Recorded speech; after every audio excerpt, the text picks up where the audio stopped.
आपने मुझे आज राष्ट्रीय गीत वंदे मातरम के 150 वर्ष पूर्ण होने पर सदन में हो रही विशेष चर्चा पर बोलने का अवसर दिया, इसके लिए धन्यवाद।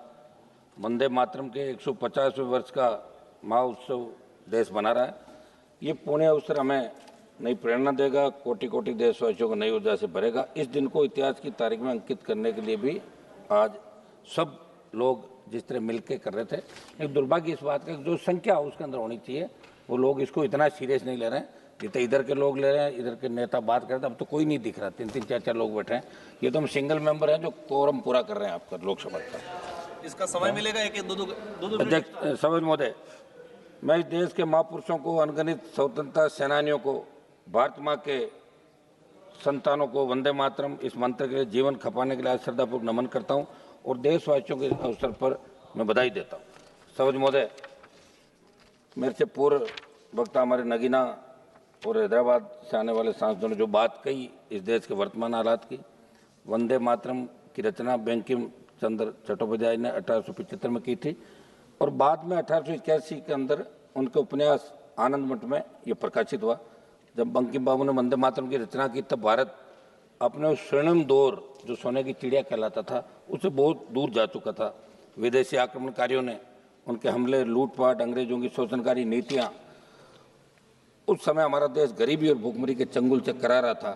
तब भी बंकिम बाबू ने उस बुरे हालात की स्थितियों में भी चारों तरफ दर्द था, विनाश था, शोक था, सब कुछ डूबता हुआ नजर आ रहा था। ऐसे समय बंकिम बाबू ने समर्थ भारत का आह्वान किया, क्योंकि उन्होंने विश्वास था कि मुश्किलें कितनी भी क्यों ना हो, भारत अपने स्वर्णिम दौर को पुनर्जीवित कर सकता है और इसलिए उन्होंने आह्वान किया वंदे मातरम। भारत की आज़ादी के आंदोलन में वंदे मातरम जैसी रचना की बहुत महत्वपूर्ण भूमिका रही। इसलिए गुलामी के उस कालखंड में वंदे मातरम इस संकल्प का उद्घोष बन गया था और वो उद्घोष था भारत की आज़ादी का।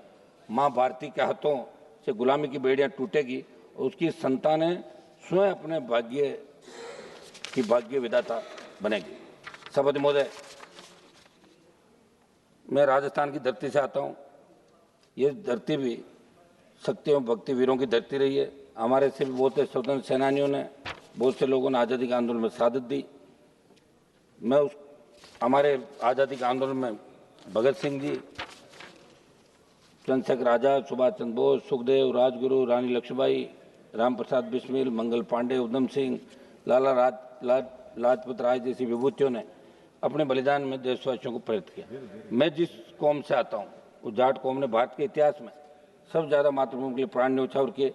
भारत की आज़ादी की लड़ाई के अंदर जाट समुदाय के कई प्रमुख क्रांतिकारियों, जिसमें राजा महेंद्र प्रताप सिंह, राजा नार सिंह, शामल, भगत सिंह, उधम सिंह, बलदेवराम बुर्डक और अवतार सिंह सराबा जैसे नाम शामिल है, जिन्होंने देश के लिए अपने जीवन समर्पित किया और हंसते हंसते फांसी के फंदे को उन्होंने चूम लिया। वंदे मातरम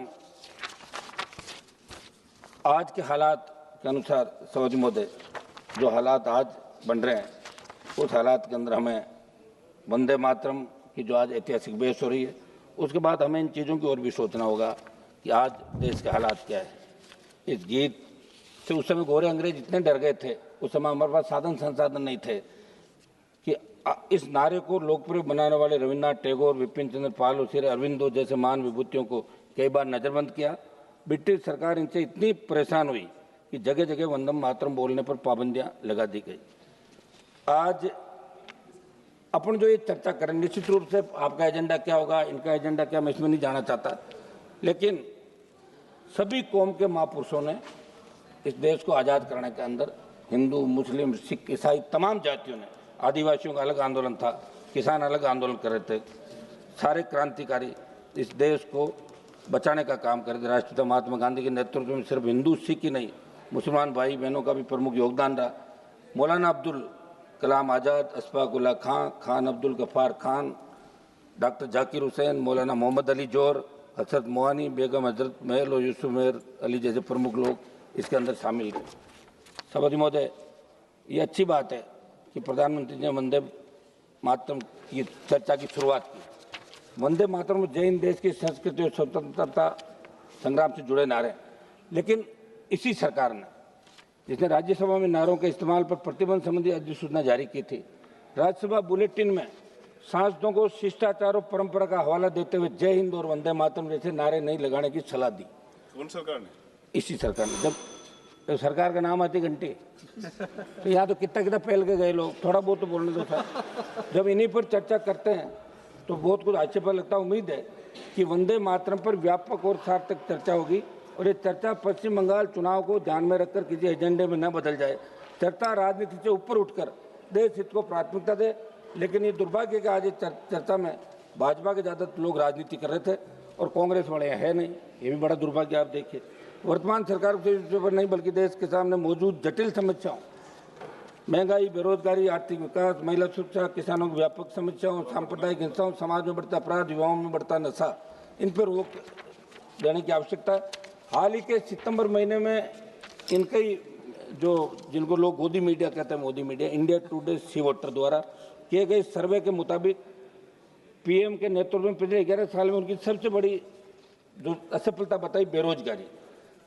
27.1% लोगों का मानना है बेरोजगारी सरकार की सबसे बड़ी असफलता। 6.5% लोगों ने आर्थिक उन्नति को धीमे होने की बात कही।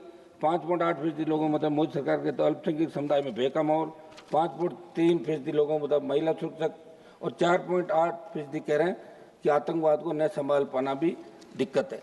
बहुत उम्मीद करी थी, मैं भी आपके एनडीए में था पिछली बार जब जीत के आया था। और ये जो हालात अभी ऑपरेशन सिंदूर और उसके बाद बना, जब 14 में सरकार आई, 19 में आई, 24 में आई, तो नौजवानों ने एक सपना सोचा कि अब शहादत नहीं होगी बॉर्डर पे, अब देश सुरक्षित हो गया। लेकिन अभी उतने शहीद हो रहे हैं हमारे लोग, तो ये शहादत कब रुकेगी ये देश जानना चाहता है। मैं एक घटना का जिक्र करना चाहूँगा सऊदी महोदय। 1905 में बंग बंग आंदोलन के दौरान अंग्रेजों ने वंदे मातरम के सार्वजनिक प्रतिबंध लगाया। फिर भी 14 अप्रैल 1906 को 12 साल में हजारों लोगों ने अंग्रेजों के आदेश को नहीं माना, तब पुलिस ने उन पर लाठीचार्ज किया। सऊदी महोदय, आज सरकार वंदे मातरम चर्चा जरूर करवा रही है, मगर 12 साल में 1906 में अंग्रेजी हुकूमत ने क्या भाजपा की सरकार भी उसी नीति पर नहीं चल रही है? हरियाणा का जाट आरक्षण आंदोलन, राजस्थान का गुर्जर आरक्षण आंदोलन, पहलवान बेटियों का आंदोलन, फिर किसान आंदोलन का जिक्र करें। आपकी पार्टी की सरकार ने आंदोलनों को अंग्रेजों की तर्ज पर कुचलने का काम किया। ऐसे में आपको राष्ट्रगीत के महत्व को आत्मसात करने की आवश्यकता है। सभापति महोदय, बस 1 मिनट समाप्त कराऊं। सभापति महोदय, मुझे लग रहा है कि जैसी थोड़ी सी बात होती है आप घंटी बजा देती है। यहाँ आज सब लोग चर्चा में भाग ले रहे हैं, हम सब बैठे हैं शाम तक, तो आपको सबको सुनने की आदत रखनी चाहिए। सुनोगे नहीं तो सुधार कैसे? 1 मिनट समाप्त कराऊं, सब लास्ट तो बोल रहे थे मुझे। 1 मिनट बैठा था, बस लास्ट मेरा इतना ही निवेदन था। आज अपन ये इतनी बड़ी चर्चा करें, हाउस चल रहा है, इंडिगो की फ्लाइटें रद्द हो गई, लेकिन आज 5:30 बजे इंडिगो फ्लाइट के अंदर जो लूथरा ब्रदर्स दोनों भाई है, जो गोवा के नाइट क्लब में आग लगी, 27 लोग मारे गए और इंडिगो फ्लाइट से दोनों भाई भाग गए यहीं से। पार्लियामेंट चली, इससे बड़ा दुर्भाग्य नहीं हो सकता। कौन सी